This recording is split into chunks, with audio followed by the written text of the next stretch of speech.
Hello दोस्तों, welcome to my YouTube channel X L N. तो आज अपन स्टार्ट करेंगे बायोलॉजी का रैपिड रिवीजन। और ये नीट के लिए ही होगा क्योंकि अभी थोड़ा ही टाइम बचा है। तो अपन डेली का एक लेक्चर और एक चैप्टर के लगभग 2 लेक्चर करेंगे। तो अपने नीट से पहले 10 या 15 दिन पहले अपने पूरा कंप्लीट कोर्स हो जाएगा। टोटल 11th में अपने 22 चैप्टर हैं और 12th की बात करें तो 12th में टोटल 16 चैप्टर है। और अगर यूनिट वाइज बात करें तो अपन टोटल 10 यूनिटों में इन चैप्टर को कंप्लीट करेंगे। अपन सबसे पहले शुरुआत करेंगे जो है 11th के चैप्टर्स की। 11th में 22 चैप्टर हैं यानी कि 5 यूनिट्स हैं। आज अपन स्टार्ट करेंगे जो पहली यूनिट है, उसका जो पहला चैप्टर है उसके बारे में बात करेंगे। और सब लोग एक साथ आ जाइए और जो मैं बताता हूँ उसी को फॉलो करना। डेफिनेटली आपको इससे बहुत ज़्यादा फ़ायदा होगा। और लास्ट टाइम में अगर कोई आपसे अच्छी सलाह दे वो आपको माननी चाहिए। और लास्ट टाइम में आपको जो पढ़नी चाहिए नीट के लिए वो है एनसीईआरटी। लास्ट टाइम में आपको एनसीईआरटी पे ही फोकस होना चाहिए। और आपको वो जो भी इम्पोर्टेंट बातें हैं वो मैं आपको यहीं क्लियर कर दूंगा। अपन हिंदी मीडियम की बात करते हैं तो देखते हैं कैसा कुछ अपने को करना आगे। चैप्टर वाइज करते जाएंगे और उनके साथ जो इम्पोर्टेंट क्वेश्चन होंगे मैं आपको वो भी बता दूंगा। जो भी इम्पोर्टेंट लाइन होगी वो आपको मेंशन करवा दूंगा। और आप भी एक बार पढ़ने के बाद में वापस से रिवीजन मार लेना, आपका काम हो जाएगा। डेफिनेटली इससे बाहर नहीं जाने वाला, ठीक है। तो स्टार्ट करते हैं अपन पहला चैप्टर जिसका नाम है जैव विविधता, यानी कि जीव जगत में जो भी विविधता है उसके बारे में बात करते हैं। अपन निकालते हैं पहला चैप्टर। मैं एनसीईआरटी ओपन कर लेता हूँ। आपको जब भी एनसीईआरटी पढ़नी होती है तो आपको अपनी एनसीईआरटी सामने रखनी है, वीडियो चला लेनी है और चलते जाना है। मैं भी अपनी एनसीईआरटी सामने रख रखा हूँ तो कंफ्यूज मत होना।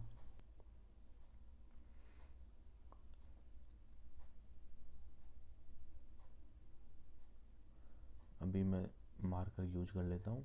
हाँ ठीक है, इसको थोड़ा सा लाइट करता हूँ मैं। हाँ तो देखिए अपनी जो पहली यूनिट है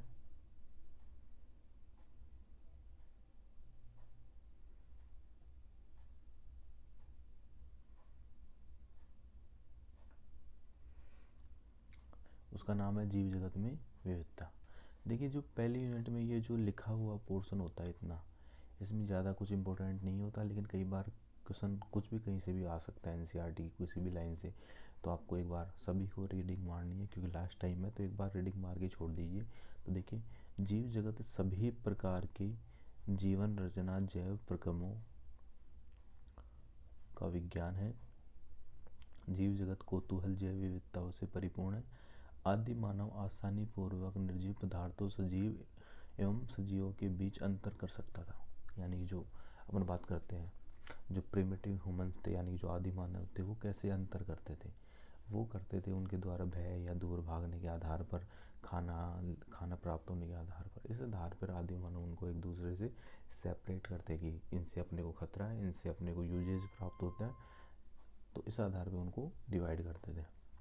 नेक्स्ट है आदि मानव ने कुछ एक निर्जीव पदार्थों जैसे वायु, समुद्र, आग आदि तथा कुछ सजीव प्राणियों एवं पौधों के बीच में भेद किया। इन सभी प्रकार के जीवित एवं जीवहीन स्वरूप में उन्होंने जो सर्वसामान्य विशिष्टताएं पाई हैं वे उनके द्वारा भय या दूर भागने के भाव पर आधारित थी।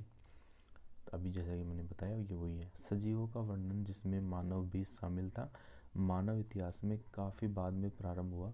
जो समाज जीव विज्ञान की दृष्टि से मानव उद्भव विज्ञान में संलग्न थे वे जैव वैज्ञानिक ज्ञान में सीमित प्रगति दर्ज कर सके। मतलब यह है कि जैसे मान लीजिए मैं कहता हूँ कि आपको कोई एक काम कर दिया जाए, जैसे कि कार साफ करने का काम दे दिया जाए, उसको क्लीन करना है, धोना है।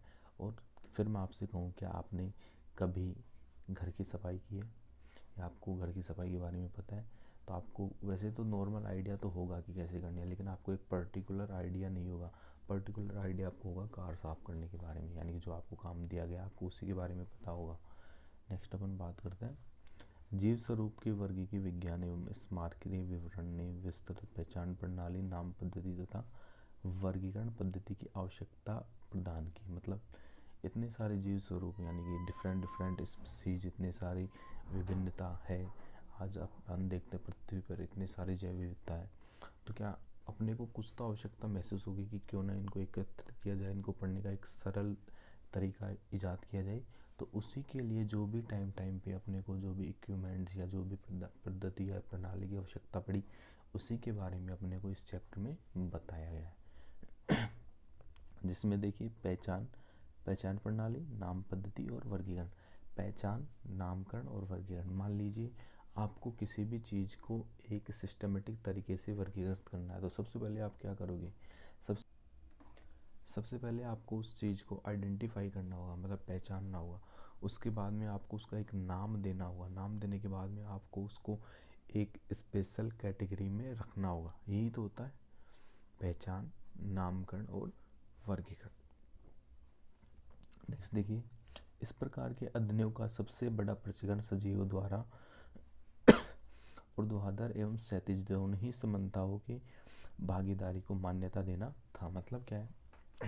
जैसे अपन बात करते हैं, आगे अपन इसी चैप्टर में पढ़ेंगे नेक्स्ट। जैसे आप पढ़ते हो किंगडम के बाद फाइलम, फिर क्लास, उसके बाद में ऑर्डर, फिर फैमिली, ऐसे जीनस चलता रहता। लेकिन इनमें भी कुछ सब डिविजन्स होते हैं, जैसे सब क्लास होती हैं, सब ऑर्डर होते हैं। यानी कि एक तो आपने ऊर्ध्वाधर ले लिया, एक आपने क्षैतिज ले लिया। ऊर्ध्वाधर में तो जो पंक्ति आ जाएगी कि किंगडम के बाद में आ जाएगा फाइलम, क्लास, ऐसे आ जाएगी। और उसके बाद में उनके सब फाइलम, ऐसे इस तरह से ऊर्ध्वाधर और क्षैतिज, इस आधार पे आपने इसको डिवाइड कर दिया है। तो ये लाइन थोड़ा ध्यान रखना, ये ऊर्ध्वाधर और क्षैतिज, ठीक है। नेक्स्ट देखो,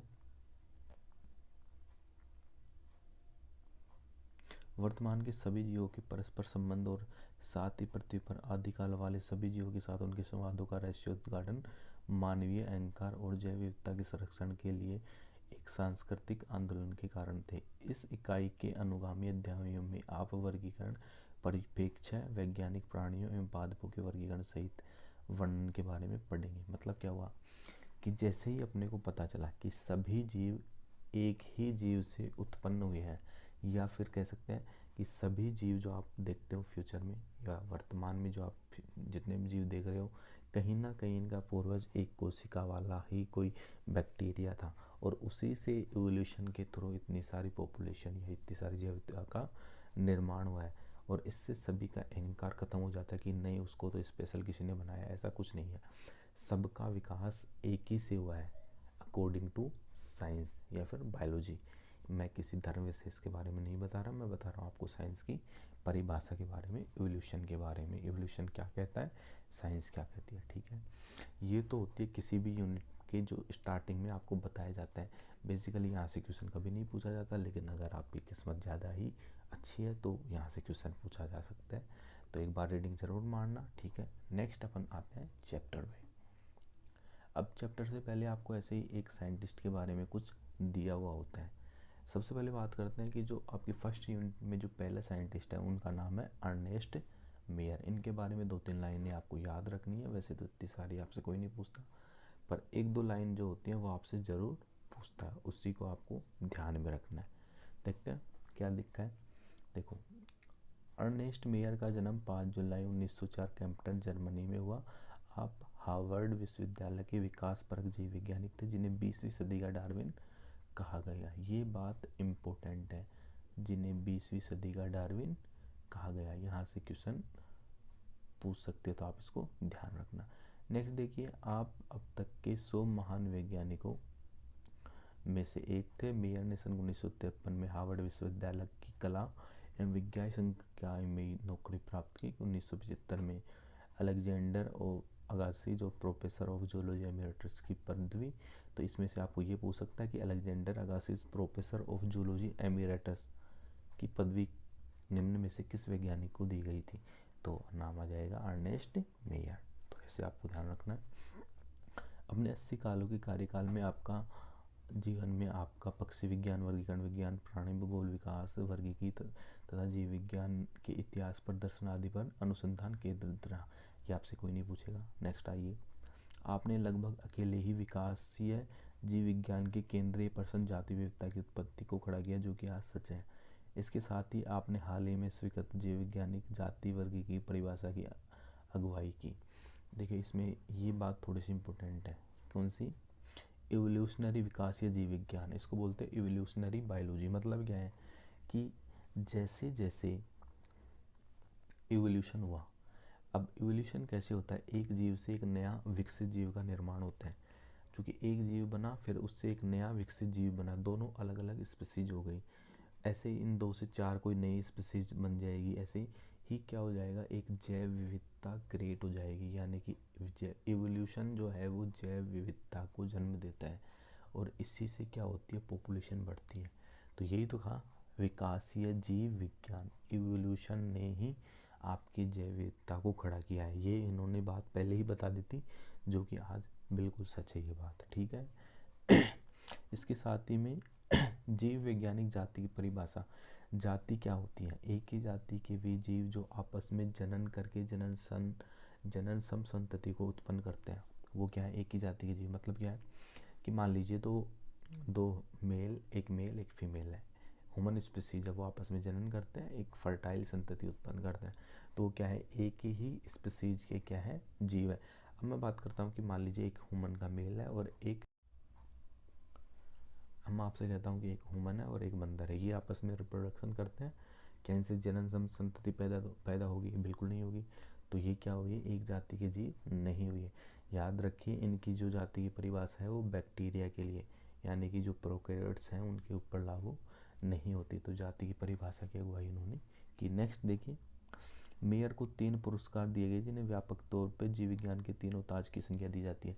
तो आपसे क्वेश्चन पूछा जा सकता है कि जीव विज्ञान के तीनों ताज निम्न में से किस वैज्ञानिक को दिए गए हैं, तो आंसर आ जाएगा क्या, अर्नेस्ट मेयर।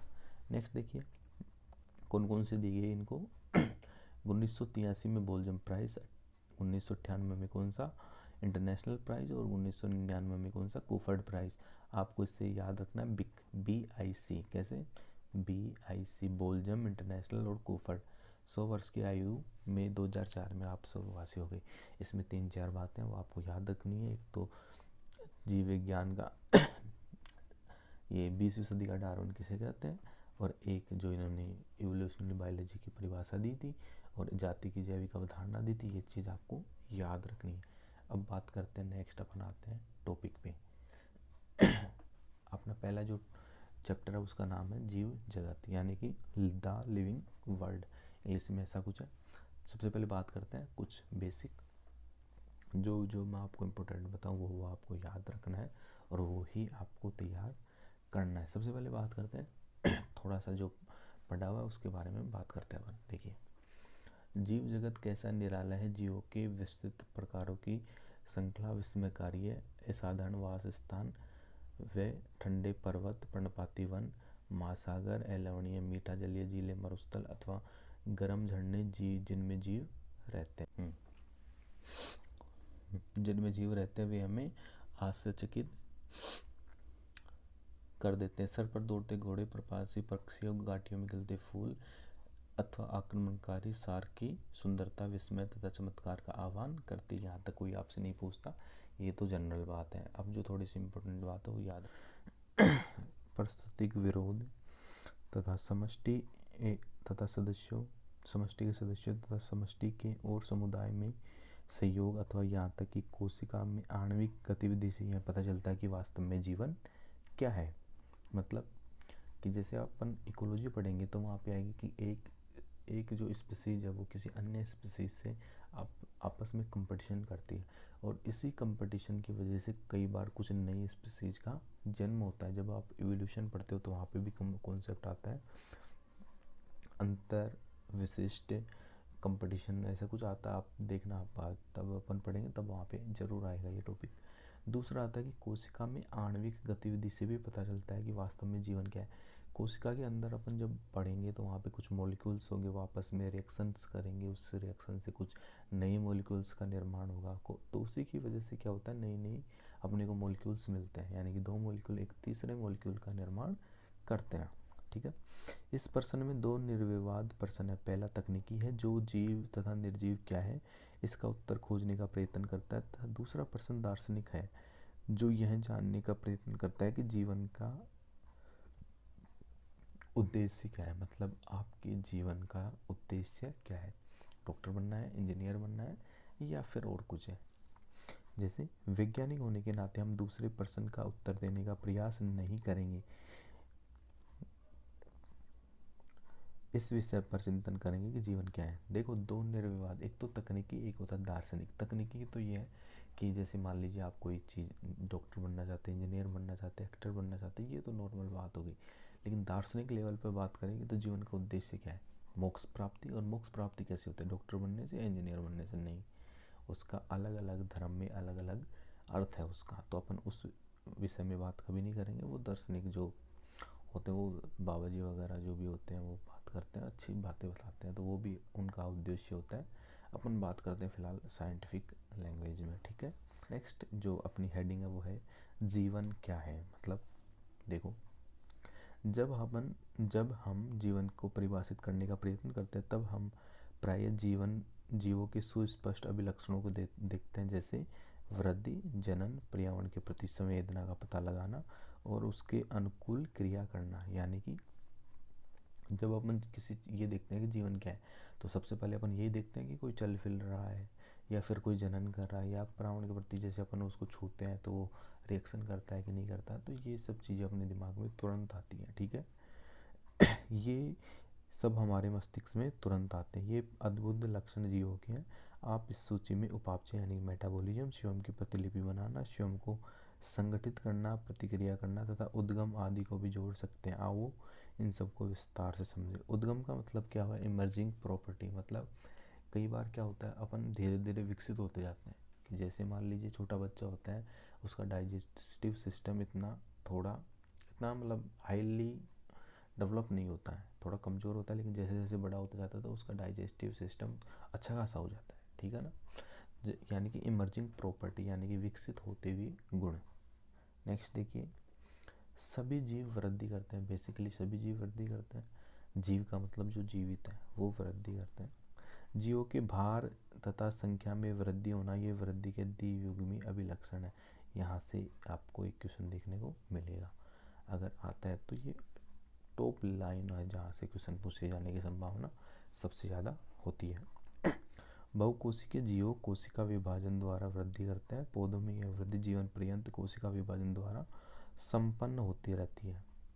जो बहुकोशिकीय जीव है वो कोशिका विभाजन द्वारा वृद्धि करते हैं और पौधों में यह वृद्धि जीवन पर्यंत होती रहती है। यानी कि जो पौधे होते हैं वो लगातार पूरे जीवन भर वृद्धि करते हैं। क्या जंतु भी करते हैं? बिल्कुल करते हैं, लेकिन वो लगातार जीवन भर वृद्धि नहीं करते बेटा। उनमें कुछ कोशिकाएं डेड हो जाती है और उनकी जगह पे नई कोशिकाएं उनका स्थान ले लेती हैं। इसी को अपन इस अर्थ में समझ सकते हैं। प्राणियों में यह वृद्धि कुछ आयु तक होती है, लेकिन कोशिका विभाजन विशिष्ट ऊतकों में होता है ताकि विलुप्त कोशिकाओं के स्थान पर नई कोशिकाएं आ सके। एक कोशिकीय जीवों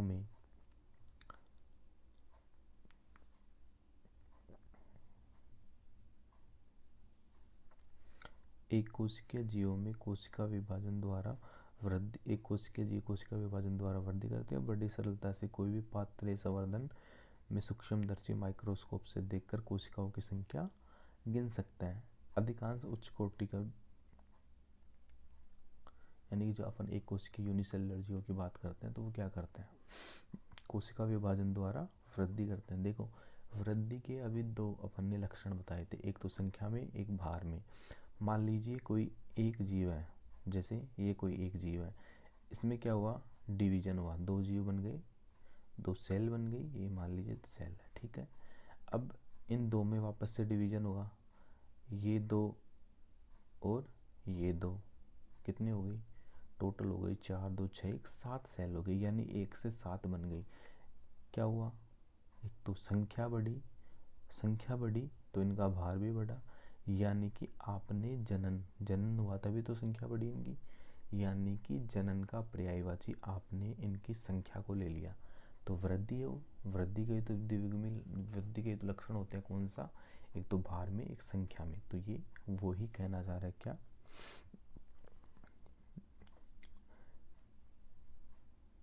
कोशिका विभाजन द्वारा वृद्धि करते हैं। बड़ी सरलता से इतना हो ही गया। अधिकांश उच्च कोटि के प्राणियों तथा पादपों में वृद्धि तथा जनन पारस्परिक विशेष घटनाएं। हमें याद रखना चाहिए कि जीव के भार में वृद्धि होने को भी वृद्धि समझा जाता है। अभी अपन ने पढ़ा था वृद्धि के द्वियुग्मीय अभिलक्षण कौन कौन से हैं, भार में और संख्या में वृद्धि होना, ये था। अभी ये भार की बात कर रहा है, ठीक है।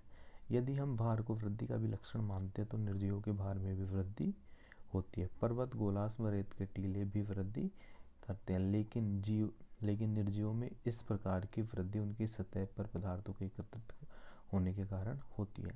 जीवों में यह वृद्धि अंदर की ओर होती है।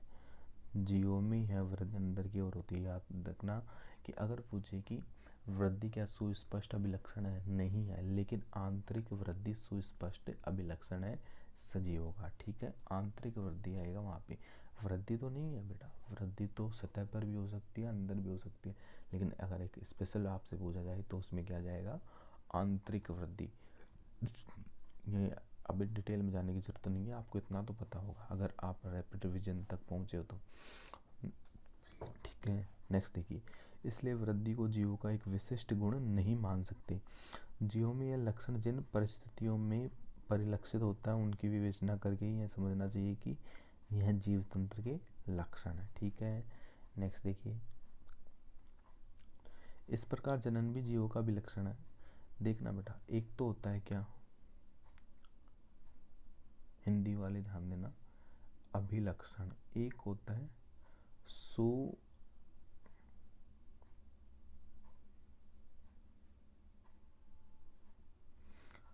सुस्पष्ट अभिलक्षण, एक होता है विशिष्ट लक्षण। ये सब अलग अलग है। अभिलक्षण क्या हो गया, वृद्धि और जनन। सुस्पष्ट अभिलक्षण क्या होता है, जो आपको डिफाइन कर दे कि कौन जीव है कौन जीव नहीं है, या फिर आपको ये डिसाइड करने में मदद कर दे कि जो सजीव है कि निर्जीव है। वृद्धि और जनन जो होता है उससे आप किसी जीव का पता नहीं लगा सकते कि वो जीवित है या मृत है। जैसे मान लीजिए मैं कहता हूँ कि जो पर्वत के टीले, रेत के टीले पर्वत हैं, ये वो क्या सजीव है या निर्जीव। आप कहोगे कि सर उनमें वृद्धि तो होती है, टाइम के साथ जो रेत के टीले होते हैं वो बढ़ते जाते हैं, तो इसका मतलब वृद्धि तो हो रही है, तो क्या मतलब वो सजीव है, नहीं, वो सजीव नहीं है, वो निर्जीव है, ठीक है ना। तो वृद्धि से आप उनको डिफाइन नहीं कर सकते। ऐसे ही बात करते हैं जनन की। जनन में अपन पढ़ते हैं, वृद्धि के संदर्भ में इस तथ्य की व्याख्या हो जाती है, बहुकोशिकीय जीवों में जनन का अर्थ अपनी संतति उत्पन्न करना है, जिसके अभिलक्षण लगभग उसे अपने माता पिता से मिलते हैं। बहुकोशिकीय जीवों में जनन का अर्थ अपनी संतति उत्पन्न करना है। जनन का एक ही अर्थ होता है, अपनी संतति को उत्पन्न करना, जिसके अभिलक्षण लगभग उसे अपने माता पिता से मिलता है। निर्विवाद रूप से हम लैंगिक जनन, क्योंकि लैंगिक जनन में ही अपने करैक्टर अपने नेक्स्ट पीढ़ी में जाते हैं। लैंगिक जनन के विषय में चर्चा कर रही हैं। जीव अलैंगिक जनन भी करते हैं, जैसे फंजाई लाखों अलैंगिक बीजाणुओं द्वारा गुणन करती है और सरलता से फैल जाती है। निम्न कोटि के जीवों जैसे ईस्ट हाइड्रा में मुकुलन, बडिंग, आप पढ़ोगे नेक्स्ट, बडिंग द्वारा जनन होता है। प्लेनेरिया में वास्तविक पुनर्जनन होता है, अर्थात एक खंडित जीव यानी कि एक टुकड़ा एक नए जीव का निर्माण कर लेता है, अपने शरीर के लुप्त अंगों को पुनः प्राप्त या जीवित कर लेता है और इस प्रकार से एक नया जीव बन जाता है। ये सब एग्जाम्पल्स आपको याद रखने हैं। फंजाई तंतु में शैवाल मोस का प्रथम तंतु सभी विखंडन विधि द्वारा गुणन करते हैं, विखंडन विधि द्वारा गुणन करते हैं। जब हम एक कोशिकीय जीवों जैसे जीवाणु यानी कि बैक्टीरिया, एक कोशिकीय शैवाल अमीबा के विषय में चर्चा करते हैं, तब जनन की वृद्धि पर्यायवाची है। जनन की वृद्धि पर्यायवाची है, ये याद रखना बेटा। जनन की वृद्धि पर्यायवाची कैसी है, जैसे मैंने अभी आपको एक एग्जाम्पल समझाया था कि एक सेल जनन करके दो सेल का निर्माण करती है, तो जनन भी हुआ और संख्या भी बढ़ी। फिर उसने जनन किया, दो सेल ये बनी, दो सेल ये बनी, टोटल कितनी हो गई, 7। जनन भी हुआ और संख्या भी बढ़ी, यानी कि जो वृद्धि है वो जनन का ही पर्यायवाची है, यानी कि जनन होगा तभी तो वृद्धि होगी। तो ये वही ही लाइन समझाने की कोशिश यहाँ पे की गई है, ये वाली, ठीक है। नेक्स्ट देखो, अर्थात कोशिकाओं की संख्या में वृद्धि होती है। हम पहले ही कोशिकाओं की संख्या तो भार में वृद्धि होने को वृद्धि के रूप में परिभाषित कर चुके हैं। अब तक हमने देखा कि एक कोशिकीय जीवों में वृद्धि तथा जनन इन दोनों शब्दों के उपयोग के विषय में सुस्पष्ट नहीं है। कुछ ऐसे भी जीव हैं जो जनन नहीं करते, जैसे खेसर या खच्चर, जो म्यूल्स होता है बेटा, जो म्यूल होता है वो। बंदे कामगार मधुमक्खी यानी कि जो ड्रोन्स होते हैं, ड्रोन वो वाले नहीं जो आप उड़ाते हो, मैं मधुमक्खियों की बात कर रहा हूँ। उसमें 3 चीज़ें होती हैं, एक तो रानी मधुमक्खी होती है, एक होती है वर्कर और एक होते हैं ड्रोन जो छत्ते की देखभाल करते हैं, सुरक्षा करते हैं। ठीक है। मधुमक्खी अनुवर मानव युगल यानी कि जो आपकी किन्नर लोग होते हैं वो, उनकी बात कर रहा है। इस प्रकार जनन भी जीवों का समग्र विशिष्ट लक्षण नहीं है, यानी कि जनन से भी आप डिफाइन नहीं कर सकते कि कौन सजीव है कौन निर्जीव है। ठीक है, नहीं हो सकता। यद्यपि कोई भी निर्जीव वस्तु जनन अथवा अपने संतति प्रतिलिपि बनाने में असक्षम है, यानी कि फिर भी अगर आप वैसे भी, अरे कोई ऐसी जीव है क्या निर्जीव वस्तु है जो जनन करती है, लेकिन फिर भी आप इसको एक वेल डिफाइंड करेक्टर नहीं मान सकते। ठीक है। नेक्स्ट आता है जीवों का दूसरा लक्षण उपापचय है। उपापचय यानी कि मेटाबॉलिज्म। सभी जीव रसायनों से बने होते हैं। ये रसायन छोटे बड़े विभिन्न वर्ग माप क्रिया आदि वाले होते हैं जो अनवरत जैव अणुओं में बदलते और उनका निर्माण करते रहते हैं। ये परिवर्तन रासायनिक उपापचय क्रियाएं हैं, यानी कि एक दो मॉलिक्यूल्स आपस में रिएक्शन करके तीसरा मॉलिक्यूल बनाते हैं। जैसे ग्लूकोज बनती है, ग्लूकोज की दूसरे से सब्सटेंस से बनती है। प्रोटीन बनती है अमीनो एसिड के थ्रू बनती है। ऐसे ही जो फैटी एसिड्स वगैरह होते हैं उनसे फैट बनती है। तो मतलब दो मॉलिक्यूल तीसरे का निर्माण करते हैं, 5-6 मिलकर कहीं नए का निर्माण करते हैं। ये चलता रहता है। किससे चलता है? ये मेटाबॉलिज्म के थ्रू चलता है। ठीक है। सभी चाहे वे बहुकोशिकों अथवा एक कोशिकों में हजारों उपापचयी क्रियाएं होती रहती हैं, साथ साथ चलती रहती हैं। सभी पौधे, प्राणियों, फंजाई तथा सूक्ष्म जीवों में उपापचयी क्रियाएं होती हैं। हमारे शरीर में होने वाली सभी रासायनिक क्रियाएं उपापचयी क्रियाएं हैं। किसी भी निर्जीव में उपापचयी क्रियाएं नहीं होती। हमारे शरीर में होने वाली सभी उपापचयी क्रियाएं, यानी कि जो भी उपापचयी क्रिया होती है वो सभी क्या है, जितनी भी रासायनिक रिएक्शंस होती हैं वो सब उपापचयी क्रियाओं में इंक्लूड होंगी बेटा। ठीक है। शरीर के बाहर कोशिका मुक्त तंत्र में उपापचयी क्रियाएं प्रदर्शित हो सकती है। मतलब यानी कि आप मान लीजिए किसी टेस्ट ट्यूब में आपने क्या ले लिया, शुगर सॉल्यूशन ले लिया और उसको जलाया तो जल जाएगी बेटा, वो रिएक्शन तो हुई है, मेटाबॉलिज्म ही है वो। क्या हुआ? मेटाबॉलिज्म है। लेकिन क्या आप उसको एक सजीव बोल सकते हो? नहीं। लेकिन वो जो क्रिया होती है वो एक सजीव जैसी होती है। मान लीजिए आपने क्या ले लिया, प्रोटीन ले लिया किसी प्रोटीन में, अब इसमें आपने एक एंजाइम डाल दिया, प्रोटीएज डाल दिया, तो इसका डाइजेशन तो होगा, बेसिकली होगा, बिल्कुल होगा। लेकिन क्या ये प्रणाली में ये जो भी प्रोसेस चल रहा है ये कोई सजीव है या कोई जीव है? नहीं है। लेकिन जो ये रिएक्शंस हो रही है वो सजीवों जैसी है। ठीक है, तो इसको क्लियर रखना। नेक्स्ट देखिए, शरीर के बाहर कोशिका मुक्त तंत्र में उपापचयी क्रियाएं प्रदर्शित हो सकती हैं। जीव के शरीर के बाहर प्रजनन में की गई उपापचयी क्रियाएं न तो जैव है और न ही निर्जीव है। अतः उपापचयी क्रियाएं निरपवाद जीवों के विशिष्ट गुण के रूप में परिभाषित हैं, जबकि पात्र में एकाकी उपापचयी क्रियाएं जैविक नहीं है। यद्यपि ये निश्चित ही जैविक क्रियाएं हैं, अतः शरीर का कोशिकीय संगठन जीवन स्वरूप का सुस्पष्ट अभिलक्षण है। मतलब क्या कहना चाह रहा है? मतलब सीधी सी बात यह है कि अपन उपापचयी क्रियाओं को एक सुस्पष्ट अभिलक्षण के रूप में डिनोट करते हैं, और उपापचयी क्रियाएं अगर अपन प्रज्ञनली में करते हैं तो वो एक जीव नहीं है। तो अपन उसको कैसे डिफाइन करेंगे? तो उपापचयी क्रियाओं के लिए सबसे पहले रिक्वायरमेंट क्या होती है? कोशिका का होना। शरीर का होना भी तो है। अरे जो अपन एक कोशिकीय जीवों की बात करते हैं वहीं से तो जीवन स्टार्ट हुआ है। तो अपन बात करेंगे सबसे पहले कि कोशिका का होना सबसे ज़्यादा ज़रूरी है, तभी अपन डिफाइन कर सकें कि वो निर्जीव है कि सजीव। अब कोशिका बेटा डेड भी हो सकती है या फिर वो लिविंग भी हो सकती है। तो उसके बाद में अपन देखेंगे कि उसमें जो उपापचयी क्रियाएं हो रही हैं या फिर नहीं हो रही हैं, उसके बाद में अलग अलग क्राइटेरिया होता है। ठीक है। तो सबसे वेल डिफाइंड कैरेक्टर कौन सा हो गया? एक तो हो गया उपापचयी और दूसरा हो गया उसका कोशिका संगठन। समझ में आ रहा है ना भाई? अरे कोई दिक्कत है तो आप कमेंट करके बता दीजिएगा। ठीक है, अपन उसको भी सॉल्यूशन करेंगे। नेक्स्ट देखिए, मैं पानी पी लेता हूँ।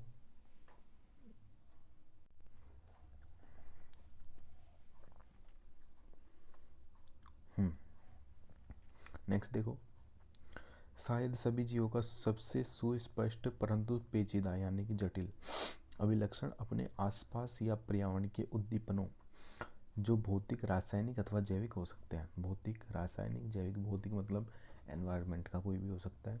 रासायनिक मतलब किसी भी रसायन की वजह से, जैसे एलर्जी वगैरह हो सकती है, या जैविक या किसी भी जीव के थ्रू हो सकता है, जैसे अटैक हो गया, किसी ने टच कर लिया, वो हो सकता है, ठीक है, हो सकती है। के प्रति संवेदनशीलता तथा प्रतिक्रिया करना, अपन उनको संवेदनशील, अपने को पता चलेगा कि ऐसा हो रहा है, फिर उसके अकॉर्डिंग अपन उसका रिएक्शन करते हैं, वो चीज़ें। हम अपने संवेदी अंगों द्वारा अपने पर्यावरण से अवगत होते हैं। संवेदी अंग कौन से हो गए? आपके नाक हो गया, मुंह हो गया, आपके कान हो गया, आपकी आइज़ हो गई, आपकी स्किन हो गई, आपके हेयर्स हो गए, ये सब क्या आपके संवेदी अंग में इंक्लूड होते हैं, ठीक है। पौधे प्रकाश, पानी, ताप, अन्य जीव प्रदूषकों आदि जैसे बाह्य कारकों के प्रति प्रतिक्रिया दिखाते हैं। प्रोकैरियोट से लेकर जटिलतम यूकैरियोट तक सभी जीव पर्यावरण संकेतों के प्रति संवेदना एवं प्रतिक्रिया दिखा सकते हैं। पादप तथा प्राणियों दोनों में दीप्तकाल यानी कि फोटोपीरियोडिज्म, प्रकाश की जो अवधि होती है, जो टाइम पीरियड होता है, वो भी इफेक्ट करता है, मौसमी प्रजनों को के जनन को प्रभावित करता है। इसलिए सभी जीव अपने पर्यावरण से अवगत रहते हैं। मानव ही केवल ऐसा जीव है जो स्वयं से अवगत अर्थात स्वचेतन है। इसलिए चेतना जीवों को परिभाषित करने के लिए एक अभिलक्षण हो जाती है। यानी कि अपन चेतना, इसको बोलते हैं कॉन्शियसनेस। इसको भी अपन किसी सजीव या निर्जीव का पता लगाने के लिए इस्तेमाल कर सकते हैं, लेकिन ये एक सुस्पष्ट अभिलक्षण नहीं हो सकता। याद रखना, स्वचेतना जो होती है सुस्पष्ट अभिलक्षण नहीं होता, क्योंकि वो मानव में ही पाई जाती है, ठीक है। चेतना का सीधा सा मतलब क्या होता है? Feel and response. सबसे पहले फील करो और उसका रेस्पॉन्स दो, उसी को क्या कहते हैं? कॉन्शियसनेस, यानी कि चेतना। जब हम मानव के विषय में चर्चा करते हैं, ये वाला देखिए, जब हम मानव के विषय में चर्चा करते हैं तथा तब जीवों को परिभाषित करना और भी कठिन हो जाता है। हम रोगी को अस्पताल में अचेत अवस्था में लेटे रहते हुए देखते हैं, जिसके हृदय तथा फुफ्फुस को चालू रखने के लिए मशीनें लगाई गई होती हैं। रोगी का मस्तिष्क मर्तसम होता है, रोगी में स्वचेतना नहीं होती। ऐसे रोगी जो कभी भी अपने सामान्य जीवन में वापस नहीं आ पाते, तो क्या हम इन्हें जीव अथवा निर्जीव कहेंगे? बेटा आप इनको जीवित ही कहेंगे। क्यों? क्योंकि देखिए, चेतना का सीधा सा मतलब मैंने आपको बताया, फील एंड रेस्पॉन्स। जो भी कोमा वाला व्यक्ति होता है, उसमें जो विभिन्न विभिन्न अपने सिस्टम्स होते हैं, जैसे मस्तिष्क होता है, उसका जो श्वसन तंत्र होता है, जो पाचन तंत्र, उनका कोऑर्डिनेशन समाप्त हो जाता है, तो वो क्या फील तो कर सकता है, लेकिन उसका रेस्पॉन्स आपको नहीं दे सकता। काम करते रहते हैं उसके ऑर्गन, लेकिन कोऑर्डिनेशन नहीं बन पाता, तो वो सजीव तो होता है, ठीक है। इस चीज़ का ध्यान रखना आप। नेक्स्ट देखिए, उच्च स्तरीय अध्ययनों में जीव विज्ञान, पृथ्वी पर जीवों का विकास की कथा है। ये वाला जो पैरा है, ये सबसे इम्पोर्टेंट है, लेकिन क्वेश्चन यहाँ से नहीं आता। ये समझने का है, विज्ञान को या बायोलॉजी को समझने का एक जरिया है। यहाँ से देखिए, उच्च स्तरीय अध्ययन में जीव विज्ञान, पृथ्वी पर जीव जैव विकास की कथा है। आपको पता लगेगा कि सभी जैव घटनाएं उसमें अंतर्निहित प्रतिक्रियाओं के कारण होती हैं। सभी जैव घटनाएं उसमें अंतर्निहित प्रतिक्रियाओं के कारण होती है। ऊतकों के गुण कोशिकाओं में स्थित कारकों के कारण नहीं है, बल्कि घटक कोशिकाओं की पारस्परिक प्रतिक्रिया के कारण है। इसी प्रकार कोशिकीय अंगकों के लक्षण अंगकों में स्थित आणविक घटकों के कारण नहीं, बल्कि अंगकों में स्थित आणविक घटकों के आपस में क्रिया करने के कारण है। उच्च स्तरीय संगठन उद्गामी गुणधर्म इन प्रतिक्रियाओं के परिणाम स्वरूप होता है। सभी स्तरों पर संगठनात्मक जटिलता की पदानुक्रम में यह अद्भुत घटना यथार्थ है। अतः हम कह सकते हैं कि जीव स्वप्रतिकृति, विकासशील तथा स्वनियमनकारी पारस्परिक क्रियाशील तंत्र है, जो बाह्य उद्दीपनों के प्रति अनुक्रिया की क्षमता रखते हैं। जीव विज्ञान पृथ्वी पर जीवन की कहानी है। वर्तमान, भूत, भविष्य के सभी जीव एक दूसरे से सर्वनिष्ठ आनुवांशिक पदार्थ की साझेदारी द्वारा संबंध है, परंतु यह पदार्थ सब में विविध अंशों में होता है। समझिए क्या मैंने रामायण कह दी। सबसे पहले तो ये समझिए कि जो कोशिकाओं के जितने भी गुण हैं, वो उन कोशिकाओं के जो घटक होते हैं उनकी वजह से नहीं होता। दो कोशिकाओं में आपस में जो रिएक्शंस होती हैं उसकी वजह से होते हैं। ऊतकों में स्थित घटकों की वजह से उनके गुण नहीं होते, ऊतकों में उपस्थित कोशिकाओं के आपस में रिएक्शन करने की वजह से होते हैं, ठीक है। ऐसे ही अपन नेक्स्ट बात करते हैं कि अपने जो कई बार अपने अच्छे जो लक्षण होते हैं वो विकसित कैसे होते हैं। वो ऑटोमेटिक विकसित नहीं होते, वो एनवायरनमेंट में अपन जो फेस करते हैं उसी की वजह से वो लक्षण उभर के बाहर आते हैं। नेक्स्ट जो इसमें कहा गया है कौन सा, सभी स्तरों पर संक्रांत जटिलता पदानुक्रम या अद्भुत घटना यथार्थ है। हम कह सकते हैं जो एक जीवित तंत्र होता है वो स्व नियमनकारी, संगठनात्मक और पारस्परिक क्रियाशील तंत्र है, जो क्या क्या करता है, स्व प्रतिकृति और विकासशील तथा स्व नियमनकारी तंत्र है। ठीक है। अब बात करते हैं नेक्स्ट, इसमें कहा गया जीव विज्ञान पृथ्वी पर जीवन की कहानी है, यानी कि जो बायोलॉजी है जो पृथ्वी पर जीवन की उत्पत्ति कैसे हुई है उसकी एक कहानी है। वर्तमान भूत भविष्य के सभी जीव, यानी कि जो भूतकाल है, जो वर्तमान हो, जो फ्यूचर में भी जो भी जीव होंगे वो एक सर्वनिष्ठ आनुवांशिक पदार्थ द्वारा जुड़े हुए होंगे। जैसे मान लीजिए ये डीएनए का एक धागा चला हुआ आ रहा है, यहाँ पे भूतकाल हो गया, ये प्रेजेंट हो गया और जो फ्यूचर आएगा। अब इस धागे का वहाँ पे अंश अलग था, यहाँ पे अलग है, यहाँ पे अलग होगा, यानी कि सभी जीवों में उनका अंश अलग अलग होगा, लेकिन सभी उसी आनुवांशिक पदार्थ उसी धागे से बंधे हुए हैं। सभी का पूर्वज एक ही है। यही अपने को जीव विज्ञान बताने की कोशिश करता है। नेक्स्ट देखिए, जीव जगत में विविधता, ये अपन नेक्स्ट क्लास में पढ़ेंगे। तो अगर आपको ये क्लास अच्छी लगी हो, आपके लिए पहले बता देता हूँ क्वेश्चन आएगा लास्ट के टाइम में, आपको एनसीईआरटी ही पढ़नी होती है, एनसीईआरटी ही रीडिंग मारिए और क्वेश्चन कहीं से भी आ सकता है पूरी एनसीईआरटी में। लास्ट के टाइम में एनसीईआरटी पढ़ना सबसे मस्ट है। ठीक है। आपको ये वीडियो अच्छी लगी हो तो वीडियो को लाइक कीजिए, चैनल को सब्सक्राइब कीजिए और अपने दोस्तों के साथ में भी शेयर कीजिए। मिलते हैं नेक्स्ट वीडियो में, तब तक के लिए जय हिंद, जय भारत।